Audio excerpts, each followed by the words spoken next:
A 7-month-old baby vanished from a parking lot. Authorities insist they now have a strong indication of where his remains might lie, yet no body has ever been recovered.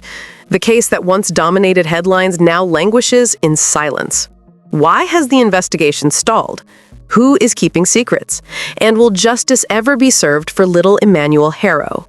Now, an eyewitness has stepped forward and broke a long-term silence on this case, and what she says just reveals shocking updates that has been hidden to the public. Stay with us as we uncover this truth. If you believe this story demands answers, subscribe, like, and share now. Tell us where you are watching from, drop comments, and help keep the pressure on until the truth finally emerges. Late summer of 2025 in Southern California, the desert lights lengthening, the air heavy with heat. In that brightness and quiet, something terrible went missing. On August 14th, 2025, in Yucaipa, California, a mother named Rebecca Haro made a chilling 911 call. She said that while she was changing her baby's diaper in a parking lot, a stranger attacked her, rendered her unconscious, and kidnapped her 7-month-old son, Emmanuel Haro. What sounded like a nightmare of abduction would soon become a far darker, more complex story.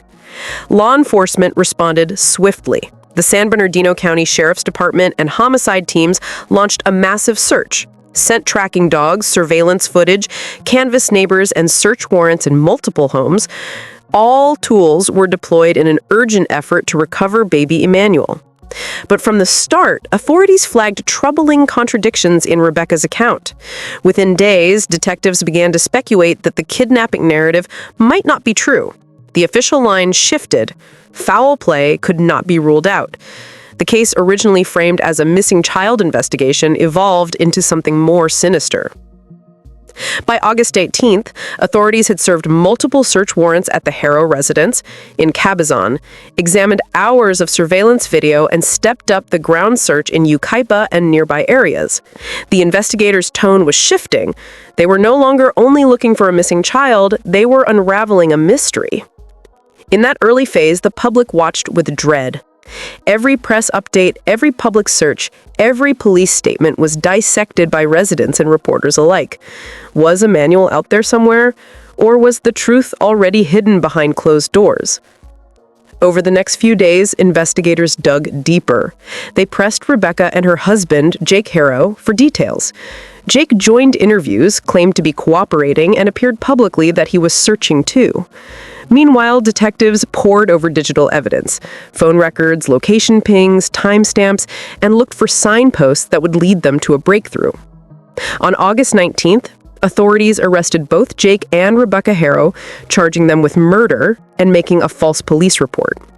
In doing so, prosecutors declared that investigators had concluded Emmanuel was never abducted at all. The abduction story, they said, had fallen apart under scrutiny. The arrests sent shockwaves through the community. How could the parents of a missing baby be accused of his death when the body had not been found? At a press conference, Riverside County District Attorney Michael Hestron shed light on the prosecutorial rationale.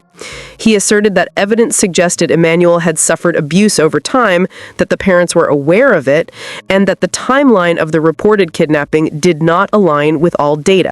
The DA's office also filed charges under California's Evidence Code Section 1109, seeking to introduce evidence of prior acts of abuse to show a pattern of behavior. But the most haunting fact remained. Neither Emmanuel nor his remains had been located.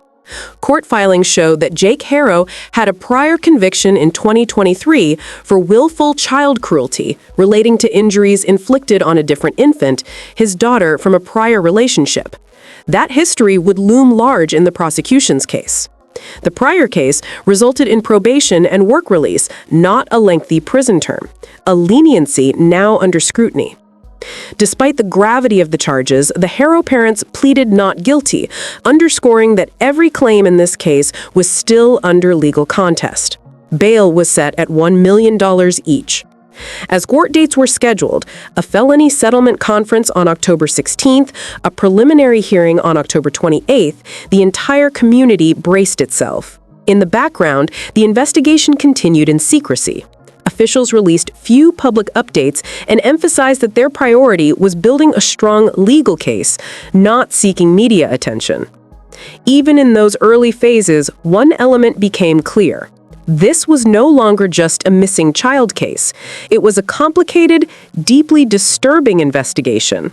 One where the line between innocence and guilt was blurred by secrecy, unspoken evidence, and unanswered questions. The weeks after the arrests brought an eerie stillness to Yucaipa. Patrol cars still circled the Haro neighborhood, but the daily briefings ended, the cameras packed up, and reporters moved on to other headlines. The same streets that once echoed with search team radios were now quiet, too quiet for a case that remained unsolved. Our investigative team returned in late September to find doors closed and voices low. Residents said they hadn't seen law enforcement in days. One shop owner admitted he'd stopped watching the news because it just went dead. It was as if the story had been folded into silence. Yet, as with most cases that slip from the headlines, whispers lingered. One afternoon, outside a small market near the original search area, a woman approached our producer. She spoke softly, anxious that her name not appear anywhere. For clarity, what follows is a reconstruction based on that conversation. She said she had lived a few houses away from the Haros. She remembered the week Emmanuel was reported missing because, according to her, something about the timing had never added up. In her words, there had been no baby at the neighborhood gathering the day the parent said he disappeared. People were laughing, cooking, she recalled. I didn't see a stroller, not once. She told us that when the alert went out, she was confused. She thought Emmanuel had been gone for days already. She claimed that earlier in the week, she'd overheard arguments from the Haro home, and afterward, the house went unusually quiet. These were her impressions, not verified facts, but her account echoed the unease several neighbors described off camera. Others shared similar theories with reporters we knew covered the case initially. Our team cross-checked her timeline with publicly available documents. The official report lists August 14th as the day Rebecca Haro called 911. The witness insisted the community's sense of alarm began earlier. If true, it raises uncomfortable questions about when exactly the baby vanished and when authorities were first notified. She also questioned the child's medical documentation, saying that she had never seen visiting nurses or pediatric appointments. Her belief, unverified but heartfelt, was that Emmanuel may have been born at home.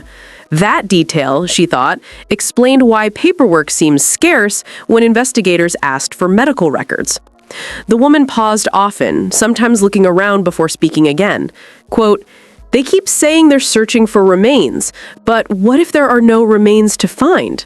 Her theory was that something different had happened entirely, that perhaps the baby had been taken elsewhere, alive, unquote. It was speculation, but it carried the weight of someone desperate for any scenario other than death.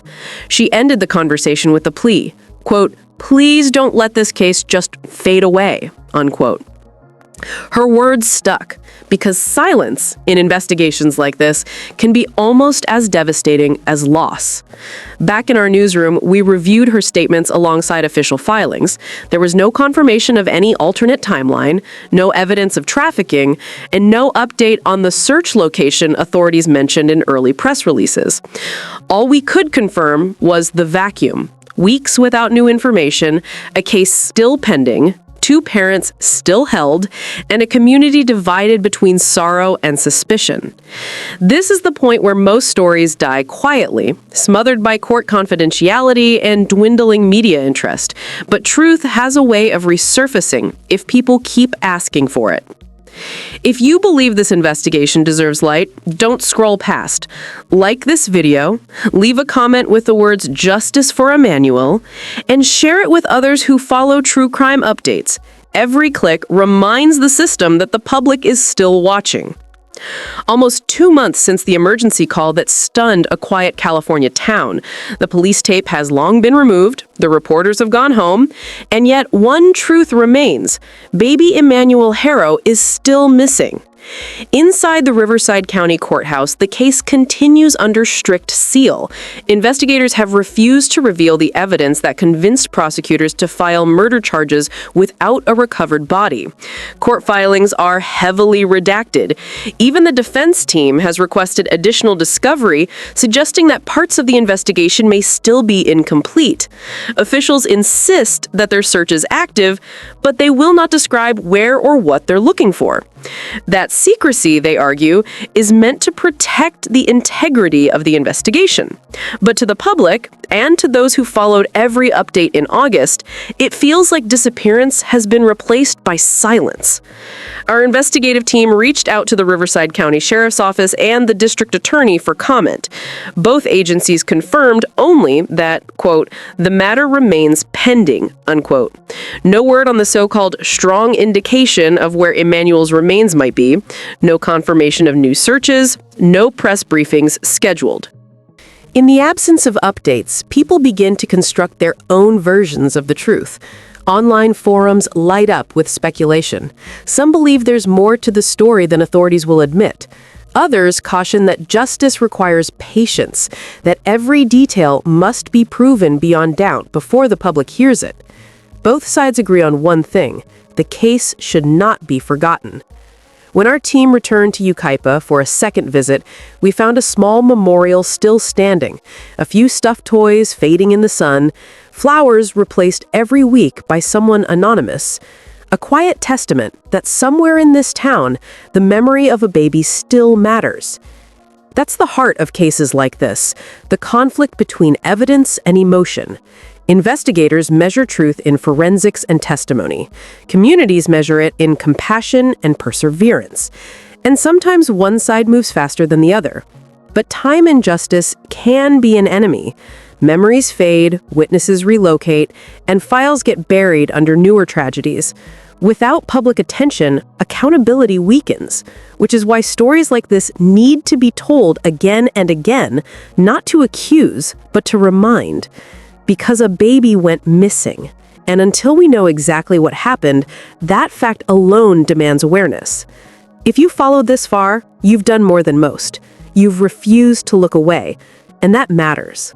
Before this video ends, take one small step that keeps the search alive.